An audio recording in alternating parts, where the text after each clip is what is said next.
Mas, no mesmo dia, fui levado para o apartamento. E os médicos começaram a luta. No sábado, o médico, após me examinar, chamou meu filho, Jário, que estava tomando conta de mim, e disse a ele: eu, o amanhã, ou segunda, vou levar seu pai para o UTI. Jário, a situação do seu pai não está fácil. Continuamos a luta. Todos os dias ele ia, me visitava, examinava. Eu estava com um chiado no peito que meu filho não dormia por causa da zoada. Não dormia, nem eu, nem ele. Os médicos, enfermeiros, todos me atendendo. Isso foi no sábado, domingo, segunda, terça, quarta-feira, todos os dias. Remédios, furadas e mais furadas. Na segunda-feira tomei 8 furadas. Se contar com as 15, né? Bem, passou a semana. Chegou a sexta-feira e eu estava pior. A cada momento parecia que eu não ia voltar para casa. A família, segundo Jário, porque Jário entrava em contato com a família a cada instante, estava pavorosa, porque eu estava em situação dificílima. Bem, começamos nova semana. Começou, então, a regredir aquele chiado do peito. E os sinais vitais começaram a melhorar. Começam a furar, botam extenso, não resolve. Meus irmãos, meus amigos. Na quarta-feira, que antecedeu a minha saída do hospital. Se houver uma emoção, desculpe. Eu fui informado quando cheguei em casa que a Leda, dado os seus problemas de lúpus, foi ao hospital. E que hospital? Porque eu estava internado. Passou um tempo lá e veio para casa. E eu fiquei. Na quinta-feira, que antecedeu a sexta, o médico chegou, olhou para mim, vejam os irmãos e amigos. Disse: Joí. Ele me dizia: seu Joí, eu estive aqui a semana passada e me deu vontade de pegar nos seus braços e gritar: não vá, não morra. Para um doente, foi demais. Mas eu fiquei. E na quinta-feira, após outros exames, tomografia, exame de sangue, ele disse: seu Joí. Ele deu um pulo e disse: nós pulamos uma fogueira. Nós pulamos uma fogueira. Se tudo der certo, pelos exames que eu vou mandar fazer hoje, sexta-feira, amanhã, eu mando o senhor para casa. Isso aconteceu. Na sexta-feira, com 15 dias, eu estava internado. Voltei para casa, glorificando o Senhor. Amém. Dei um pronunciamento e disse aos médicos, enfermeiros e técnicos: vocês não me curaram, como estão dizendo. Vocês foram instrumento de Deus para a minha cura. Eu vou para casa, glorificando o nome do Senhor. Amém. É sinistro. Milagre. Deus faz milagre. E Ele fez na minha vida. Amém. Muito obrigado, pastor. Muito obrigado, Amém. irmãos.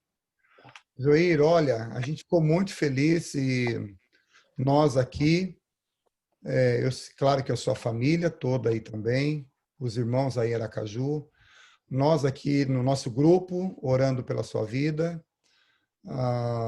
os irmãos aqui da nossa comunidade também, na nossa live que a gente tem de quarta-feira, e confiando naquilo que Deus iria fazer na sua vida. E quando nós tivemos a notícia da sua saída do hospital, a gente ficou muito feliz, muito mesmo. Então, a sua vitória foi também a nossa, e a sua alegria é também a nossa. Então, a gente está muito feliz que a gente pode ter você conosco aqui. A minha oração era que o Senhor pudesse trazer você de volta para você estar aqui com a gente nas nossas segundas-feiras. E Deus foi tão bom que atendeu a oração de todos nós. E você pode estar aqui hoje com a gente, testemunhando do poder de Deus. Eu queria dizer uma coisa para você agora, Joí. Nesse tempo que você esteve internado, alguns colegas pastores não resistiram ao Covid. E alguns colegas, eu tenho colegas que ainda estão até hoje, há 3 semanas, entubados. E Deus foi muito bondoso. Deus foi muito misericordioso. A gente está muito feliz por ter você aqui com a gente. E eu queria orar agradecendo a Deus pela sua Antes vida. de orar, pastor, desculpa, eu esqueci. Pode falar. A secretária está aqui, eu com medo que ela mandasse parar, mas eu queria agradecer aos irmãos, as irmãs daí, a Carol, a outra que eu não lembro o nome, Andréia, mandaram vídeo. O pastor, nome que vários, né? Várias mensagens, tudo. Muito obrigado a todos. Que Deus continue abençoando-os onde quer que vocês estejam. Amém. E que sejam uma bênção para a honra e glória do nosso Deus. Amém. Amém. Então, já que você citou o nome da Carol, vou pedir para a Carol orar, agradecendo a Deus pela sua vida. Pode ser, Carol? Pode sentir. Então, ore, por favor.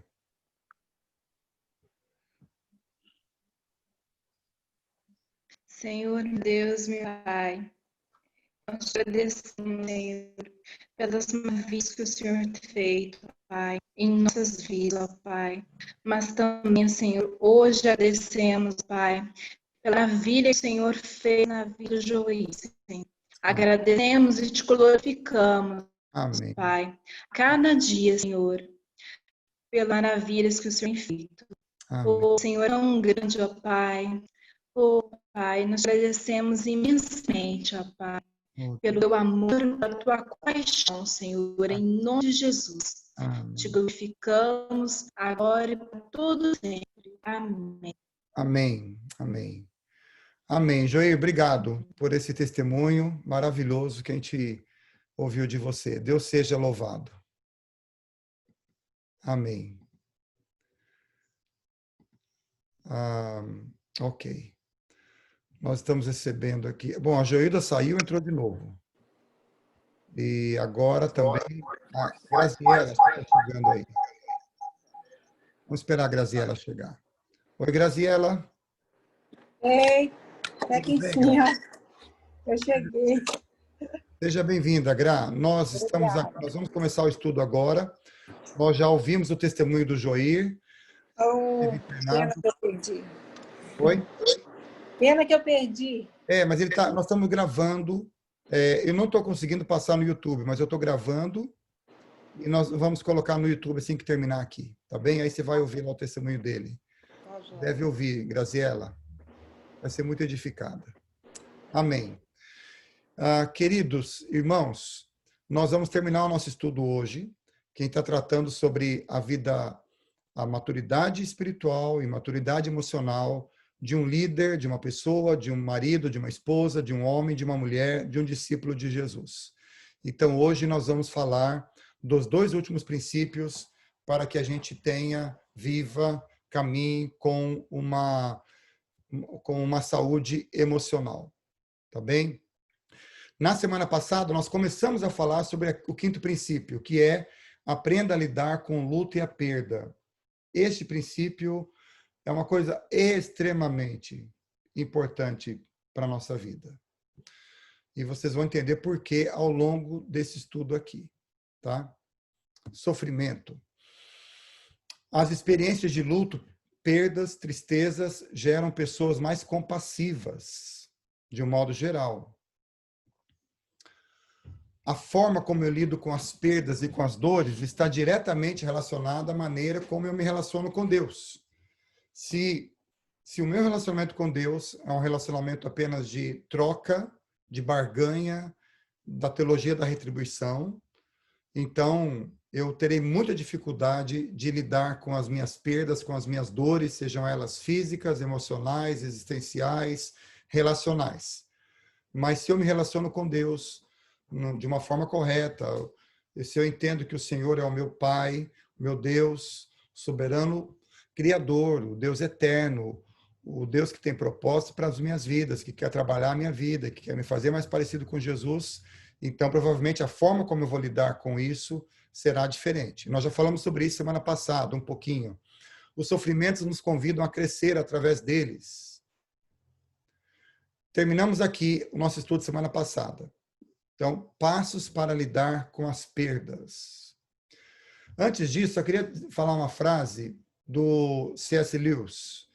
C.S. Lewis é um escritor cristão muito conhecido, e ele ficou conhecido quando a Disney filmou as Crônicas de Nárnia.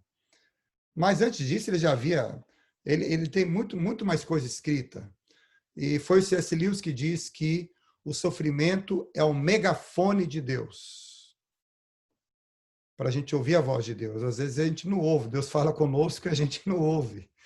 Então Deus usa o megafone dele. E o megafone de Deus se chama sofrimento. E é muito importante, quando a gente passar pelo sofrimento, a gente entender o que é que Deus está falando conosco. Em primeiro lugar, nós precisamos de tempo para assimilar as perdas da nossa vida. A gente precisa de tempo. Toda perda precisa de tempo para ser processada. O luto não existe apenas quando morre alguém fisicamente, mas qualquer perda leva a gente a um tipo de luto. E a gente precisa ter tempo para assimilar as perdas da nossa vida. Processar aquilo, entender o que aconteceu, orar sobre essas coisas. Vocês sabem que a razão por que a gente tem o funeral quando morre alguém, um dia, né? Geralmente é de 24 horas, aquele momento é um momento para a gente começar a processar o luto e a dor. Então, apesar da tristeza de ver um ente querido ali sobre o caixão, as lembranças que vêm, o choro, a tristeza, aquele sentimento da perda, depois daquela hora em que as pessoas vão ao cemitério, e então ali há mais um momento de cântico, há mais um momento de oração, há uma palavra, e depois aquela hora que o caixão está baixando a cova, aquela hora triste. Esse processo todo é extremamente importante para ajudar no luto, para você dar o adeus. E é interessante que aqui nos Estados Unidos, a cultura americana é um pouco diferente. O funeral aqui é algo que dura 7, 10 dias. Eu me lembro que, logo que nós chegamos aqui, o pastor da igreja americana, muito amigo nosso, o reverendo Edward Duffy, um dia ele ligou para cá e ele queria falar com a Márcia, minha esposa. E ele queria uma ajuda da Márcia. Ele disse: Márcia, isso era mais ou menos uma segunda ou terça-feira. Ele disse assim: nós teremos um funeral na igreja no sábado e eu preciso de alguém como você para ajudar a cuidar das crianças. E perguntou se a Márcia poderia. Mas aquilo me intrigou muito porque era uma terça-feira. E eu pensei assim comigo, na minha inocência: como é que ele sabe que alguém vai morrer no sábado? Como é que ele sabe que vai haver um funeral no sábado, se hoje é terça-feira? Foi aí que eu comecei a entender como é que funcionava aqui. Aqui nos Estados Unidos, um funeral demora 10 dias, que é o tempo. É claro que o velório não acontece 10 dias consecutivos. Nesses 10 dias, o corpo fica numa casa funerária e ali acontece em alguns momentos o velório. E até o dia do culto, na igreja ou ali mesmo, onde for. Então, com isso, o que acontece? A família vai assimilando aquela perda.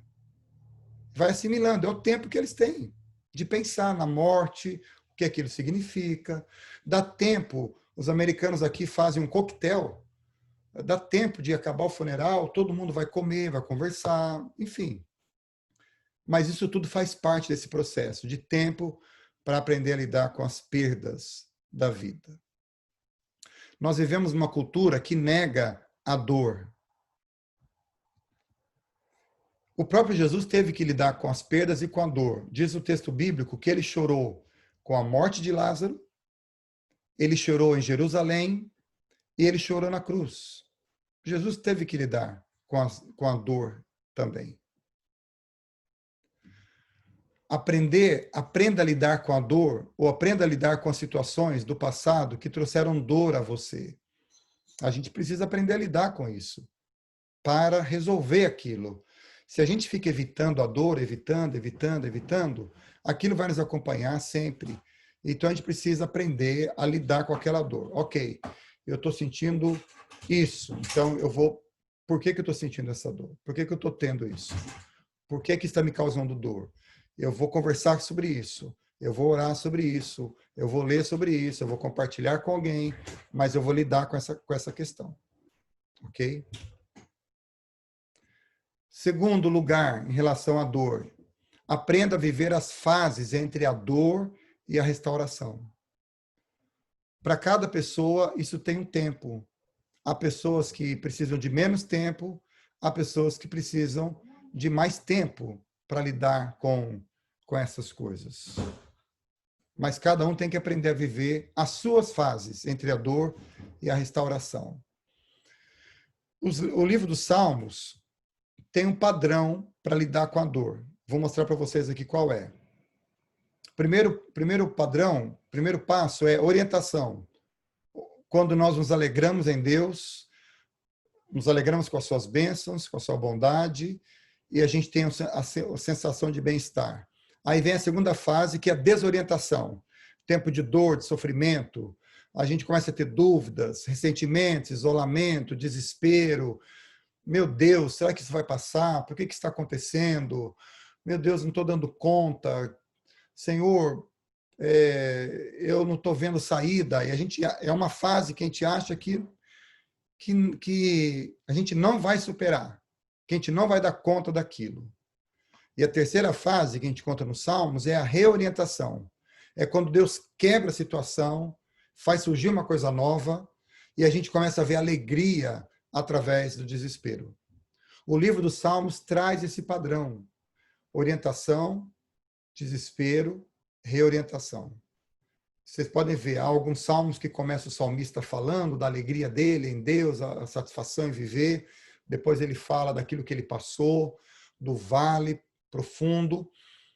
O Salmo 67, se eu não me engano, ou 66, é um salmo tão lindo. Davi diz que Deus o acrisolou como se acrisola a prata, refinou como se refina a prata. Deus permitiu que as águas passassem sobre a cabeça dele. Deus permitiu que homens andassem nas costas dele e que cavalgassem sobre a sua cabeça, mas finalmente, o salmista diz, tu me trouxeste para um lugar espaçoso. E aí ele volta na reorientação. Aí ele começa a falar da alegria daquilo que Deus fez na vida dele. Esses salmos, eles têm um padrão daquilo que acontece conosco. A gente tem um momento de alegria, tá tudo bem. Depois tem um momento assim de tristeza, de lamento, de desespero, um momento de falta de perspectivas, mas depois a gente tem novamente a ação de Deus que começa a fazer a gente passar por aquilo e a gente começa a ser reorientado para um novo capítulo da nossa vida, para uma nova maneira de viver. A gente não significa que a gente vai esquecer aquilo que passou, mas aquilo não vai mais doer em nós. É como uma cicatriz que você tem na sua mão, no seu braço, na sua perna. Você olha para a cicatriz, aquilo não dói mais, mas você se lembra do que aconteceu com você. Só que agora você está reorientado. Você acorda um dia e você percebe que aquilo ficou para trás, você está começando a viver um novo momento na sua vida, um novo capítulo. Apesar da perda que você teve, seja ela física, seja ela emocional, seja ela afetiva, seja ela relacional. Apesar disso, você está vivendo um novo capítulo, como aquela experiência que Jacó teve lá no Vale de Jaboque, quando ele lutou com Deus. E diz o texto que o sol apareceu e o Jacó começou uma nova caminhada na vida dele. Essa é a ideia aqui. Ok. Bem, irmãos, eu quero que vocês participem à medida que vocês quiserem, tá bem?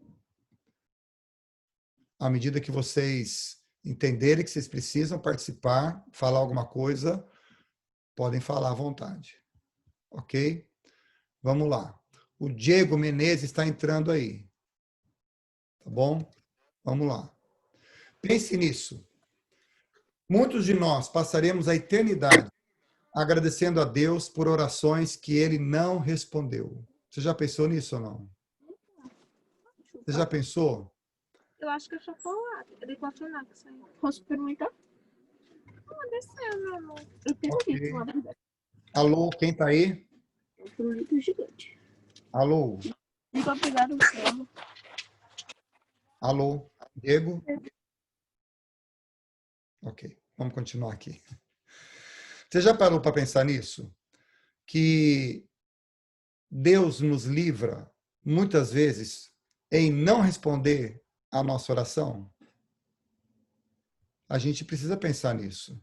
Quantas vezes você já orou, disse, Senhor, me livra dessa situação, ou Senhor, muda isso em mim, muda aquilo, ou me dá isso, me dá aquilo, e Deus não respondeu como você queria, e lá na frente você percebeu assim, puxa, foi bom mesmo Deus não ter respondido aquela oração.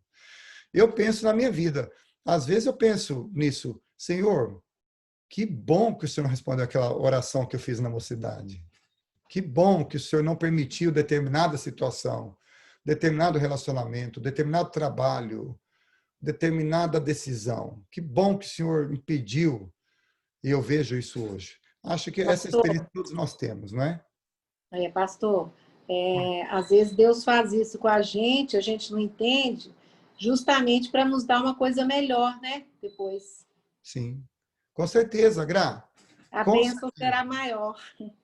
A bênção será maior. Essa é a palavra, Graziela. É verdade, porque a gente crê que Deus tem sempre o melhor para nós. Deus não é aquele pai que deixa de dar por castigo, por birra. Se ele deixa de dar, é por amor. É porque ele tem propósitos maiores. Com certeza, você está absolutamente certa, Graziela. Deus não permite porque ele tem coisa melhor. Vamos dar um exemplo simples aqui.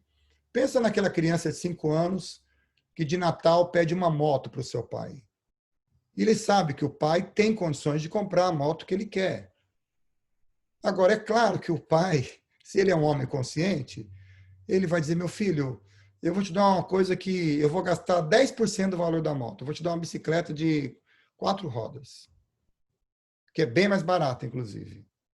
Ele está pensando na segurança do filho. Então, assim, Deus tem um plano para a gente.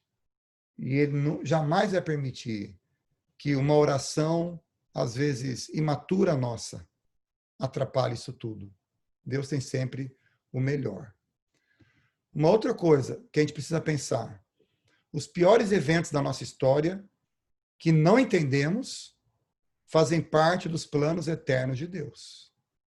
É assim que a gente crê, na soberania de Deus. Os piores eventos fazem parte dos planos de Deus, mesmo aqueles eventos que a gente não entende. Senhor, por quê?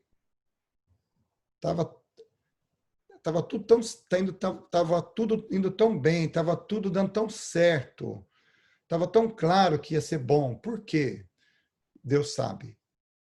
Isso faz parte dos planos eternos de Deus. Essa é uma consciência importante a gente ter quando a gente passa por sofrimentos. É importante a gente ter essa consciência. Sem essa consciência, o nosso coração vai amargar lá na frente. Deixando o velho para nascer o novo. Bem-aventurados que só choram, porque serão consolados. Então, o sofrimento também, as perdas, fazem parte de um processo de Deus para a gente deixar o velho e nascer para algo novo que Deus tem para a nossa vida. Consequências de se aprender a lidar com as perdas e as dores. O que acontece quando a gente vai aprendendo esse processo dia a dia, que não é fácil, mas Deus nos chama a todos para aprender. Em primeiro lugar, nós nos tornamos mais compassivos. Absorvendo a nossa dor, aprendemos a perdoar. Gente que passa pela dor, nessa perspectiva que a gente está falando, se tornam pessoas mais compassivas. Uma pessoa que não usa de misericórdia com o outro é porque ainda não aprendeu o valor do sofrimento na vida dele e ele não aprendeu o valor da misericórdia de Deus na vida dele. Quanto mais a gente vê a nossa limitação, a nossa fraqueza, o nosso pecado, quanto mais graça de Deus, quanto mais misericórdia, quanto mais compaixão a gente recebe de Deus, mais a gente se torna compassivo com a dor, com a perda das pessoas. Segundo lugar, nós nos tornamos mais atentos àqueles que sofrem, os excluídos, os pobres, os necessitados. Nos tornamos menos cobiçosos também, porque a gente aprende que nem tudo é importante. Na dor, a gente começa a perceber o que é importante e o que não é importante. Eu, particularmente, tenho percebido que nessa pandemia, a gente aprendeu o que é importante e o que não é importante. Exemplo, roupas. Lógico que a gente precisa se vestir bem, se a gente puder, mas eu percebi nessa pandemia que a gente precisa de tanta roupa como a gente tem. Porque nessa pandemia, a boa parte do nosso guarda-roupa ficou ali, intacto, porque a gente não saía de casa. Então a gente começou a perceber assim, isso não é uma coisa tão importante, por que eu gasto tanto dinheiro com isso? Estou dando um exemplo assim, muito simples, mas outras coisas, os relacionamentos, a gente percebeu como os relacionamentos são importantes, a gente percebeu nessa pandemia que a gente não precisa correr tanto. Então, no sofrimento, a gente vai se tornando menos cobiçosos. No sofrimento, nós nos liberamos do desejo de impressionar outros. Onde você trabalha? Quanto você ganha? Que carro você tem? Quantos diplomas universitários você tem? Quantas casas você tem? Quantas línguas você fala? A gente vai se liberando desse desejo de impressionar outros. Quinto lugar, no sofrimento, nós aprendemos a colocar Deus no centro das nossas vidas. É uma grande oportunidade que a gente tem. Às vezes a gente não faz isso, né? Mas é uma grande oportunidade que Deus nos dá. Eu li um livro uma vez, eu li um artigo, na verdade, de um autor americano, um pastor americano chamado John Piper. Eu não sei se eu já falei desse artigo para vocês. Eu já falei dele em vários lugares, não sei se aqui. Mas o John Piper, há alguns anos atrás, uns 10 anos atrás mais ou menos, teve câncer. E, à época, ele escreveu um artigo chamado Não Desperdice o Seu Câncer. Ou seja, é uma situação difícil, de tratamento, de incertezas, mas eu não vou perder a chance que Deus está me dando de conhecê-lo melhor, de me tornar um homem mais quebrantado, de me tornar um homem mais dependente dele. Eu vou aproveitar a chance que Deus está me dando e eu não vou desperdiçar esse câncer. E quando a minha filha Raíza teve câncer, Eu já tinha lido esse artigo aqui. E uma das orações que eu fazia era essa: Senhor, não me deixe desperdiçar essa oportunidade rica e dolorida que o Senhor está me dando de aprender a confiar na tua graça, de eu ter um coração grato, de eu ter um coração confiante no Senhor, de eu aprender a amar o Senhor e colocar o Senhor no centro da minha vida. É uma oração difícil a gente fazer, mas é uma das coisas mais preciosas que a gente pode fazer. Então, a gente aprende a colocar Deus no centro das nossas vidas. Nós começamos, no sofrimento, a valorizar as coisas básicas da vida. Coisas simples, uma borboleta, você começa a dar atenção para ela. Impressionante, né? O nosso senso de destino se torna mais aguçado. Por quê? Porque a gente começa a pensar: por que eu estou aqui? Qual é a razão da minha vida? Afinal de contas, eu tive essa perda, tive aquela, estou enfrentando esse vale difícil. Para quê? Qual é a razão de eu ter que viver isso tudo aqui? O que é que Deus quer de mim? Então, o sofrimento, as perdas, as lutas, nos livram das frivolidades do dia a dia. Nos livram das distrações do dia a dia. E o nosso senso de destino começa a ficar mais aguçado, a gente começa a ter uma coisa mais clara na nossa mente.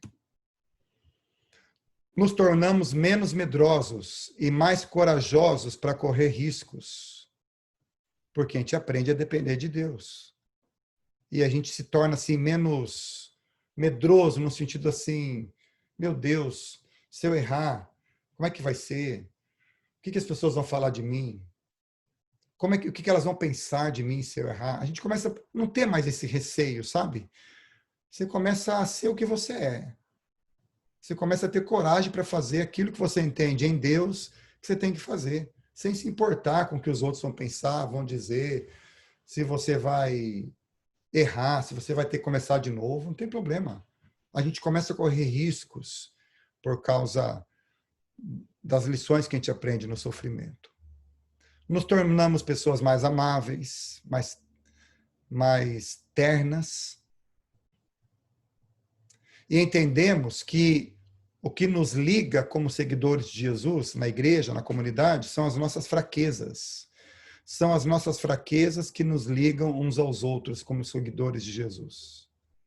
Então, a melhor coisa na igreja é quando a gente tem... Eu estou dizendo na igreja, mas pode ser numa família, num grupo de amigos. Melhor coisa é quando a gente tem a liberdade de saber que as pessoas conhecem as nossas fraquezas e elas não nos julgam, porque elas também têm fraquezas e nós conhecemos quais são as fraquezas delas. E ao invés de nos julgarmos, nós nos apoiamos uns aos outros e a gente tem essa liberdade, essa transparência de caminhar juntos, sabendo que a gente não precisa se fazer de forte para ninguém, que todo mundo já sabe quem a gente é, então a gente não tem que ficar usando nenhuma máscara aqui, ali, a gente pode simplesmente caminhar sabendo que as pessoas já nos conhecem. Essa é uma bênção, essa é uma libertação que a gente tem na igreja, de não precisar usar máscara. 11. E a última consequência.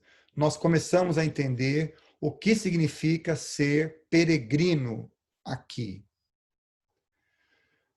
Isso aqui não é uma doutrina, não existe a doutrina do peregrino, mas existe um princípio do peregrino. Quando você lê Hebreus, o autor aos Hebreus ali diz: lembrem-se que nós somos peregrinos. No Antigo Testamento também existe essa mesma ideia. O que significa? Qual a importância da gente entender o conceito do peregrino, da nossa vida como uma peregrinação? Eu vou contar uma história para vocês, que vocês vão entender o que significa esse conceito. Uma história real. Um autor muito famoso vivia recluso assim numa ilha. E ele dificilmente recebia visita. Era um autor muito famoso, conhecidíssimo, livros vendidos, etc. E então um jornalista assim muito insistente conseguiu o endereço dele, com muito custo, conseguiu que ele fosse recebido pelo escritor. Então aquele jornalista foi assim com uma série de perguntas e com uma expectativa imensa do homem que ele iria encontrar. Porque assim, ele imaginava que ele iria encontrar um homem assim super ocupado, morando numa casa imensa, com um monte de funcionários ao seu dispor, assim, carros e isso e aquilo, e aquele homem super ocupado, como a gente costuma falar aqui nos Estados Unidos, super busy. E, de repente, quando ele encontrou o endereço, uma casinha simples, não havia funcionários ali. Quando ele entrou na casa, alguns poucos móveis que ele conseguiu ver, uma mesinha, uma cadeira, um armáriozinho, coisa simples. E ele não aguentou de curiosidade. Ele disse assim, fulano de tal, eu vou confessar para você, eu esperava mais. E o autor perguntou assim, esperava mais do quê? Ele disse, das coisas que você teria, por ser um homem tão famoso. Eu esperava que você tivesse mais coisas.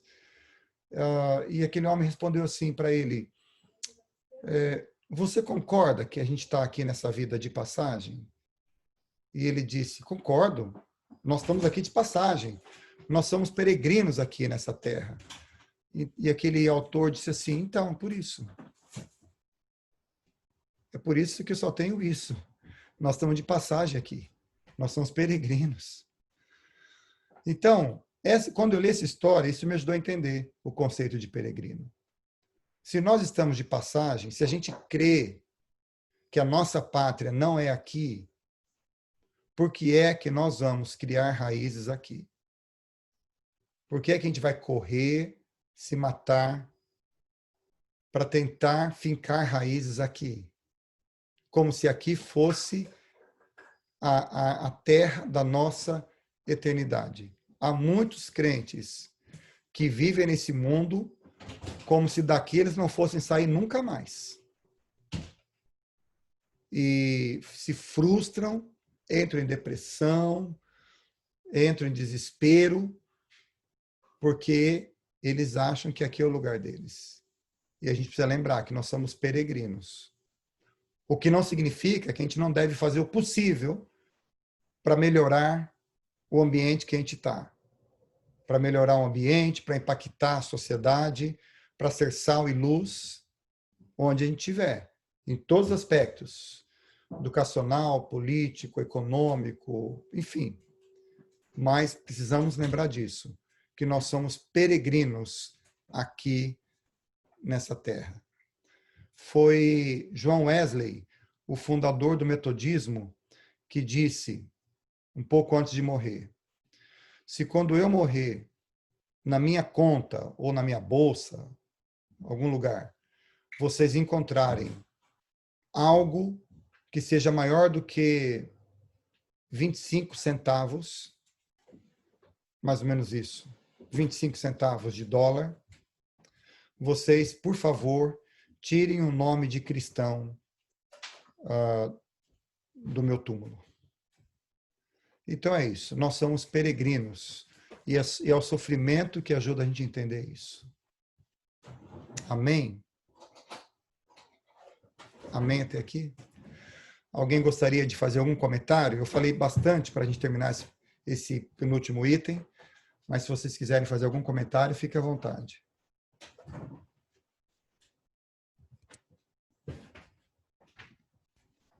Alguém gostaria?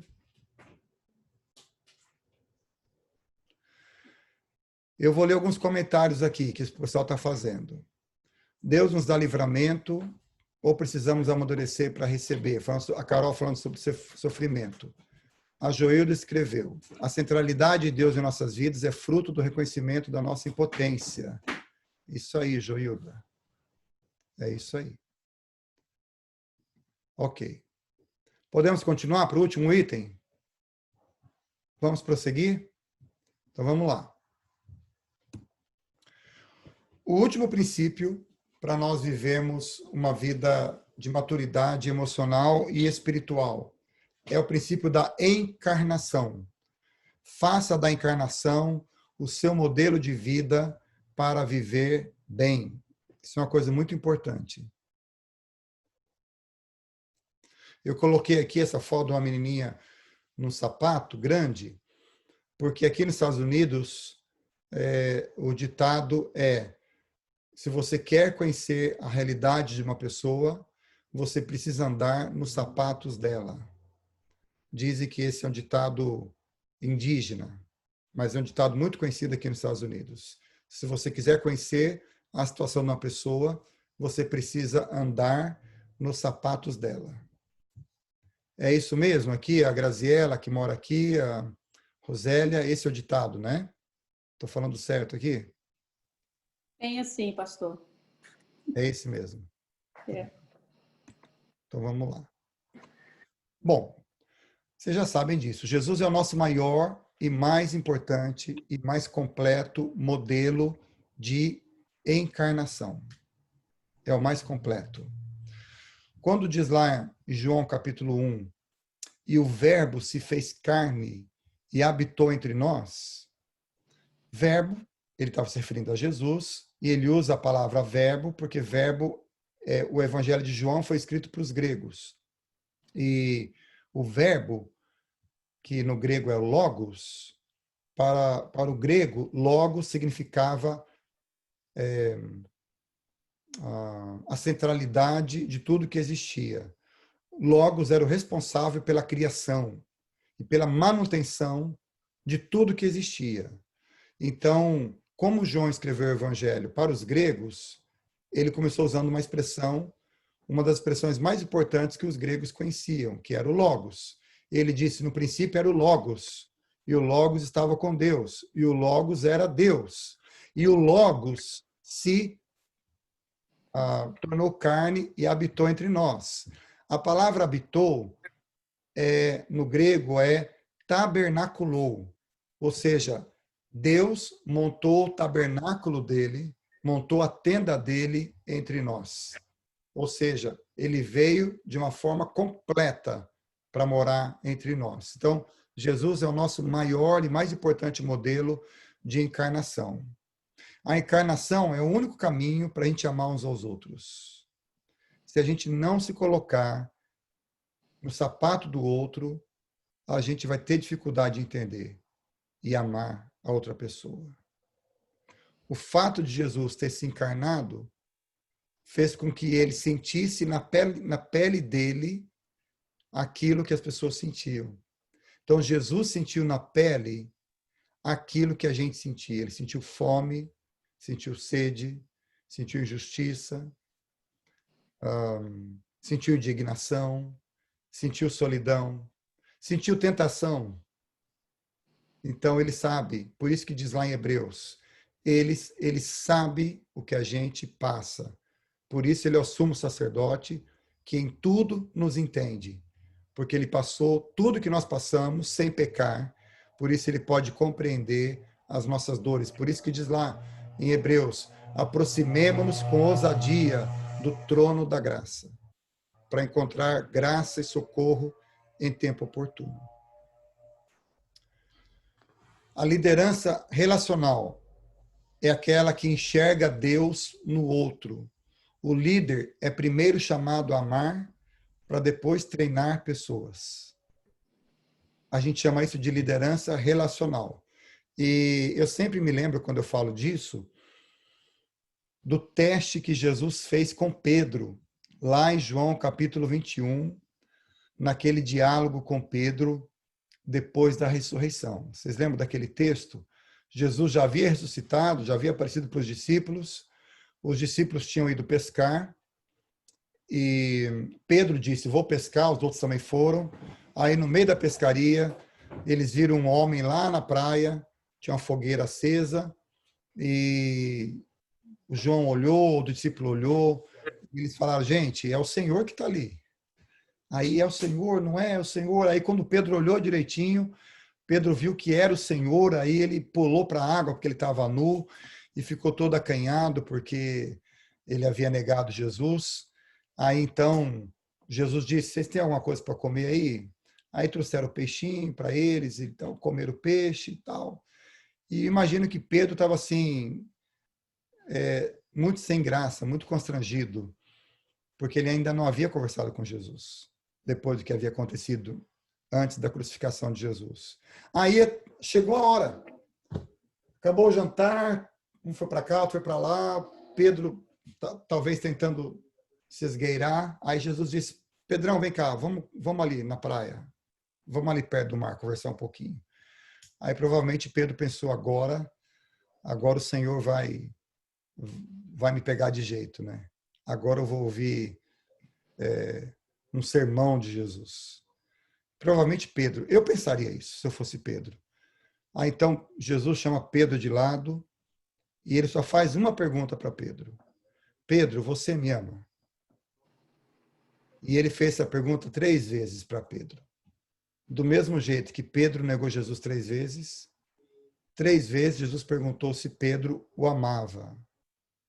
Quando eu leio esse texto, irmãos, eu entendo assim, que existe um padrão ali de Deus para a nossa vida. Qual é o teste para a gente servir Deus, servir ao Senhor? Qual é o grande teste para a gente servir ao Senhor e às pessoas? É amar o Senhor e amar as pessoas. Então, se a gente não ama, a gente vai servir para quê? Não é? Você, pastor, para quê? Você não ama as pessoas. Você seria um presbítero, um diácono, professor de crianças, um líder de jovens, ou vou servir no hospital, servirei como professor. Para quê? Se eu não amo as pessoas. Então, o grande teste para a gente servir é amar. As 3 dinâmicas da encarnação, a partir da encarnação de Jesus. E elas acontecem ao mesmo tempo. Ok? As 3 dinâmicas da encarnação. 3 coisas que fazem parte do processo para a gente colocar em prática esse princípio da encarnação. Primeiro, entrar no mundo do outro. Primeiro princípio para a gente se encarnar, a gente precisa entrar no mundo do outro. Como é que a gente entra no mundo do outro? Aprendendo a ouvir o que o outro tem para dizer. Ser ouvido está muito perto de sentir-se amado. Quando uma pessoa é ouvida, ela se sente amada. Dizem que o psicólogo é um amigo pago, né? A gente está pagando para ouvir. E é verdade, né? O ato de ser ouvido nos faz sentir que nós estamos sendo amados à medida que alguém nos ouve. Então a gente ama alguém e a gente entra no mundo desse alguém ouvindo. Segundo a medicina, o ouvir é o último sentido que acaba na morte. É o último sentido. Vocês já repararam que no Antigo Testamento, especialmente, no Novo também, mas no Antigo Testamento muito mais, você tem aquela expressão ouvi Israel. Ouvi Israel. Eles chamam de o Shema, no hebraico. O Shema é essa expressão. Ouvi Israel. Ouve o teu Deus, ó Israel. Você encontra essa expressão inúmeras vezes. Por que Deus, inúmeras vezes, ele fala, ouve, ó Israel. Ouve, ó Israel. Porque o ouvir é uma das coisas mais importantes da nossa vida. Vocês lembram que Jesus dizia, nos ensinos dele, eu falo aquilo que ouvi do meu Pai. Aquilo que do meu Pai ouvi desde o princípio. Isso vos tenho falado. Então, aprender a ouvir é um ato de encarnação, porque você entra no mundo do outro. É um exercício, né? Aprender a ouvir. Não é fácil. Permaneça você mesmo. Ao mesmo tempo que você ouve, que você entra no mundo da pessoa, permaneça você mesmo. Mantenha a sua identidade, mantenha a sua personalidade e mantenha a sua história. Sem essa habilidade, não é possível liderar pessoas para outros lugares. Então, Jesus se encarnou, ele era 100% homem, mas ele manteve a identidade dele, manteve a personalidade dele, a história dele, manteve os alvos, o senso de destino que ele tinha. Então, encarnar-se não significa que você deixa de ser você. Você entra no mundo do outro, mas você continua sendo você. É um exercício maravilhoso, né? Difícil, mas é um exercício maravilhoso. Em terceiro lugar, viva entre dois mundos. A encarnação significa viver entre dois mundos. Você vive no mundo da pessoa, você consegue viver a história da pessoa, mas você também vive a sua história. Agora, a encarnação gera mortes e perdas. Por quê? Porque a gente precisa abrir mão, algumas vezes, abrir mão do nosso tempo, abrir mão da nossa energia, abrir mão do nosso dinheiro, abrir mão do nosso espaço.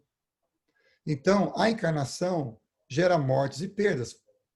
Por exemplo, a encarnação de Jesus gerou perda, certo? Ele deixou a glória dele. Gerou perda. Gerou perda da comunhão na cruz. Gerou perda.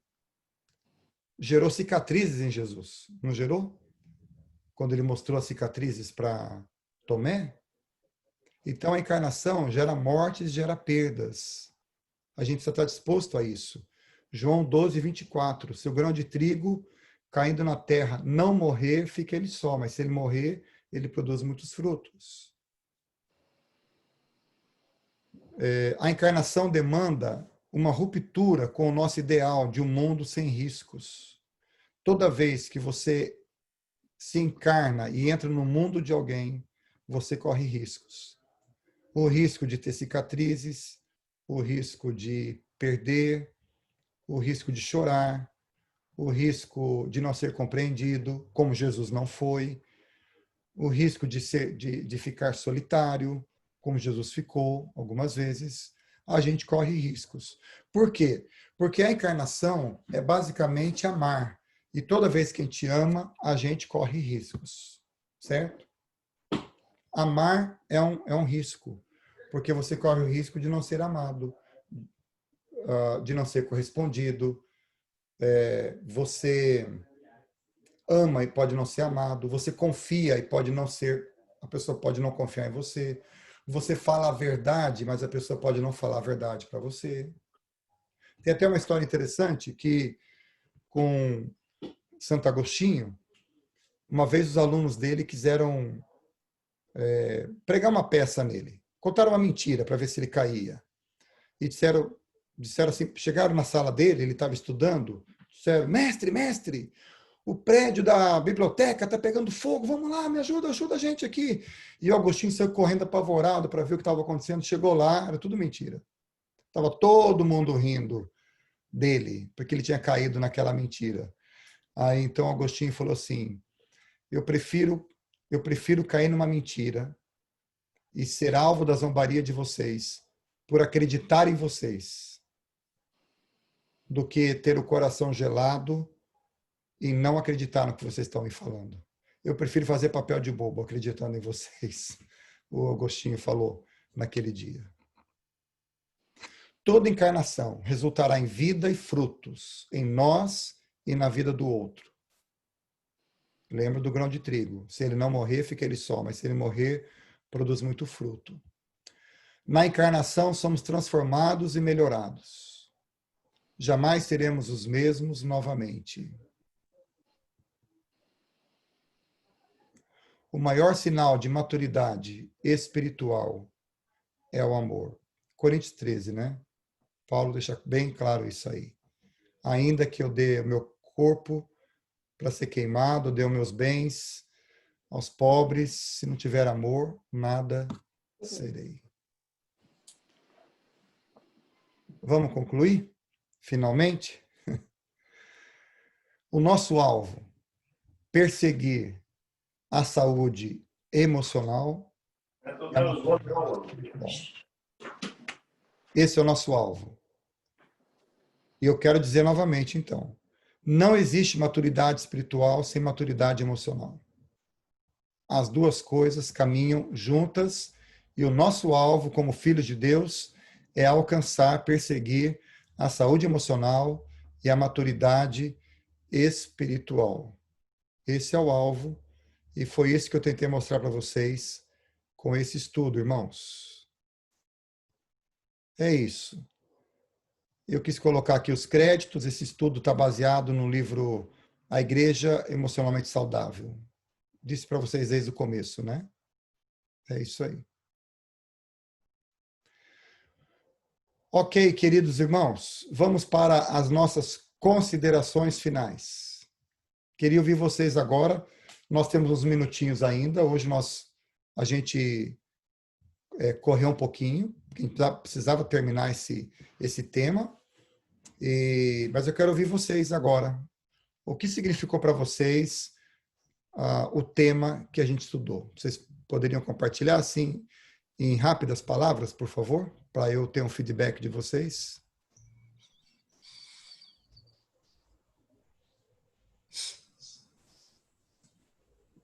Vamos lá, gente. Quem gostaria?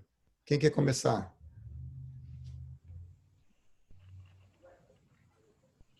Oi. Tá me ouvindo? Sim. Pode falar, Joilza. Então, quando eu vi o tema, eu sempre fugi de tudo relacionado à liderança. Eu acho que se você lembrar um pouquinho de mim, você vai entender. Porque sempre gostei de algo que você fez eu amar muito, foi o discipulado. E até hoje trago isso comigo. O desejo de ouvir o outro. A minha liderança se resume a uma pessoa, eu e outro. E eu tô assim, muito, muito feliz em ouvir, porque em tudo eu adaptei a esse amor que eu tenho ao discipulado. Né? Aí é uma parceira minha que me acompanha, assim, eu estou não sei aonde, ela me acompanha, e eu particularmente, né, de tudo que eu ouvi, foi um conhecimento muito pessoal meu, algumas coisas eu compartilhei com você no privado, mas me ajudou muito a continuar nesse amor que eu tenho com a questão do discipulado. Que bom. Amém. Obrigado por compartilhar. Quem mais gostaria? Fala aí, o que significou para você esse estudo aqui? Como é que isso caiu no seu coração?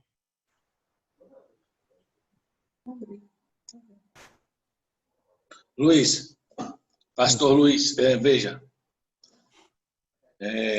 desde das primeiras abordagens que foram tratadas, a coisa que marcou inicialmente foi relembrar certas situações que a gente já passou, já leu, e no cotidiano parece que a gente deixa de lembrar algumas situações. Mas, sobretudo, as provocações que nos foram colocadas pela palavra, pelas reflexões, é exatamente chegar onde desembocou o estudo hoje. A busca dessa maturidade espiritual e emocional é algo que precisa também ser perseguida por nós. E isso só se dá a partir de uma vida relacional. A partir de uma vida onde a gente perceba quem somos nós entenda as nossas mazelas, as nossas dificuldades, e a gente entenda quem realmente é Deus em nossa vida. Uhum. Isso, para mim, traz uma situação assim, de muita tranquilidade, de paz, porque a percepção é que nós estamos no caminho certo, no lugar certo, e que Deus vai honrar isso. Amém. Deus vai nos honrar, porque Ele é fiel, porque não depende de nós.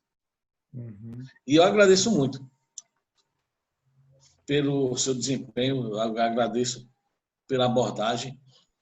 Isso me provocou muitas reflexões. Deus abençoe. Amém, graças a Deus. Que bom ouvir isso, Joel. Muito bom. Quem mais gostaria de compartilhar?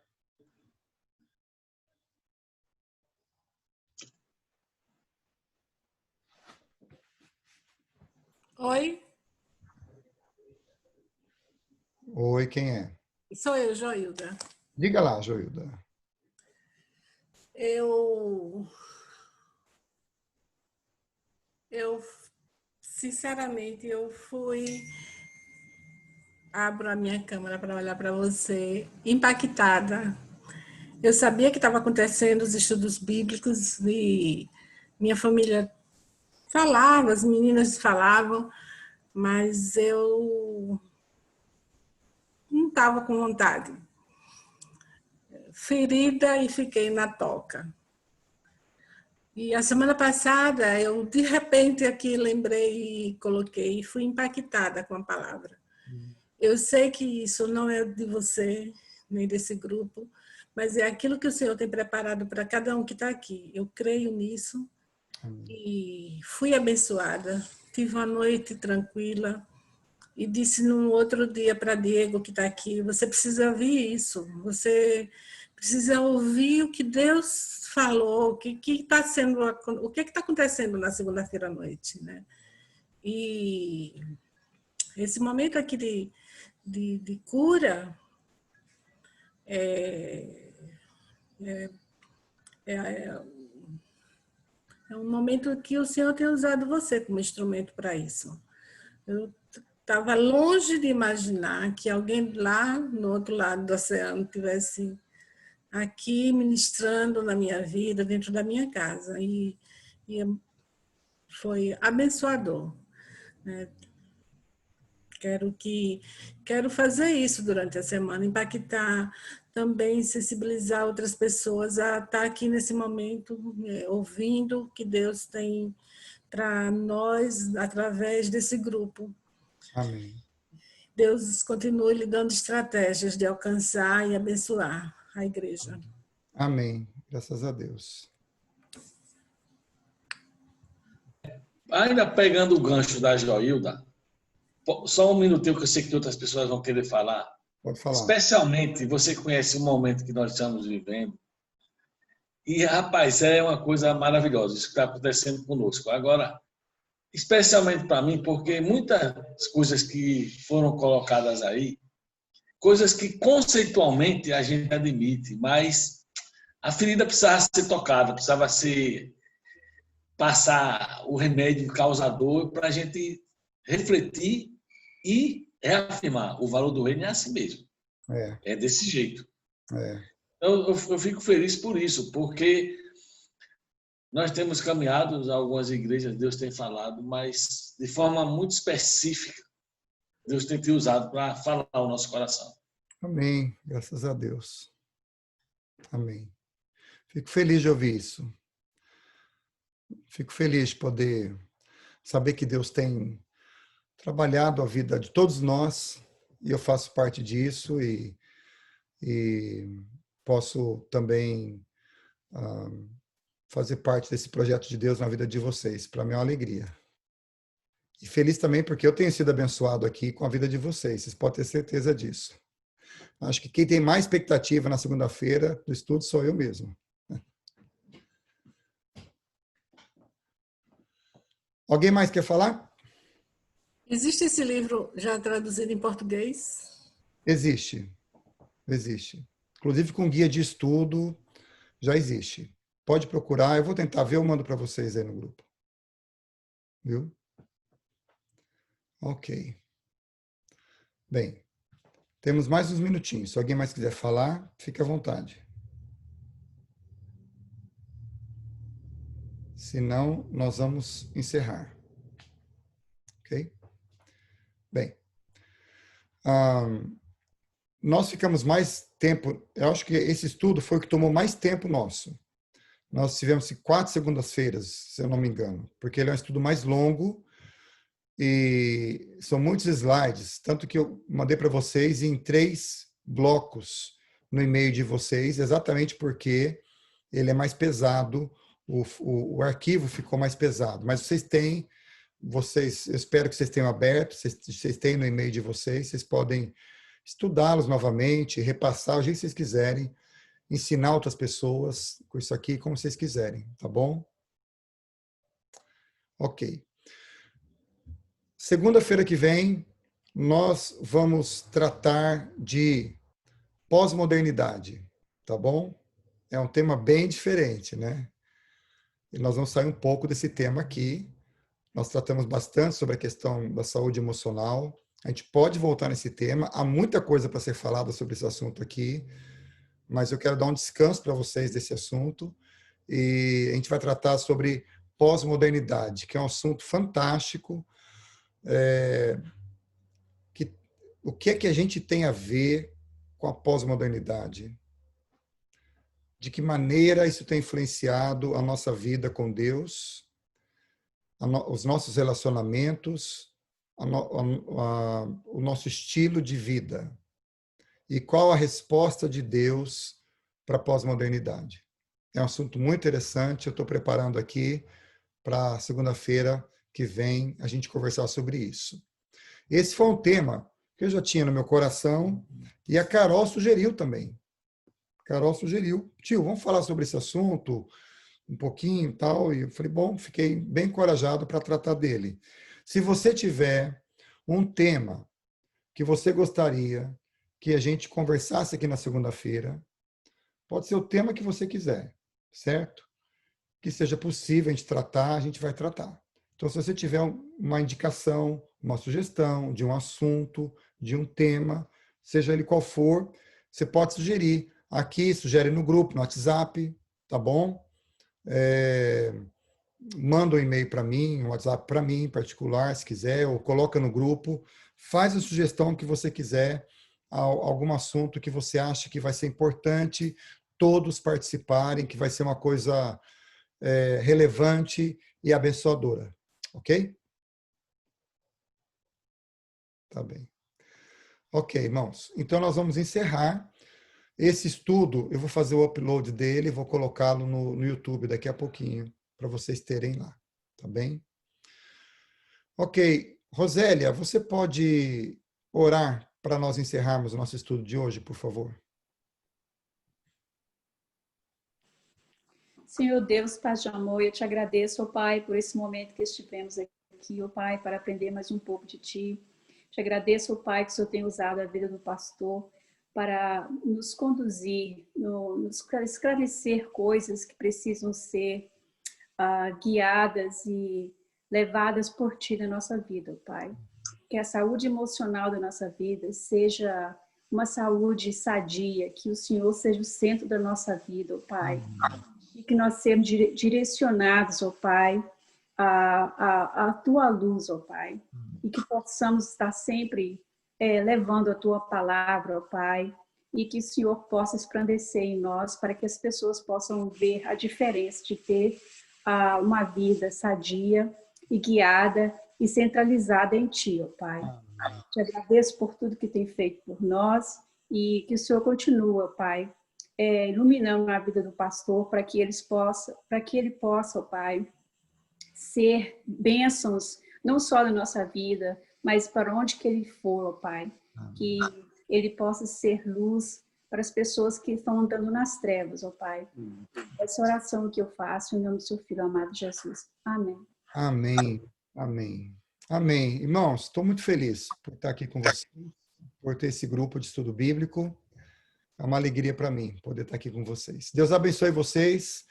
Na quarta-feira a gente tem a live pelo Facebook, os que puderem. domingo também. E a gente vai se falando no grupo, no WhatsApp, tá bom? Qualquer coisa, chama lá, a gente vai se vendo lá. Beijo. Deus abençoe vocês. Boa noite. Boa noite. Boa noite. Ah.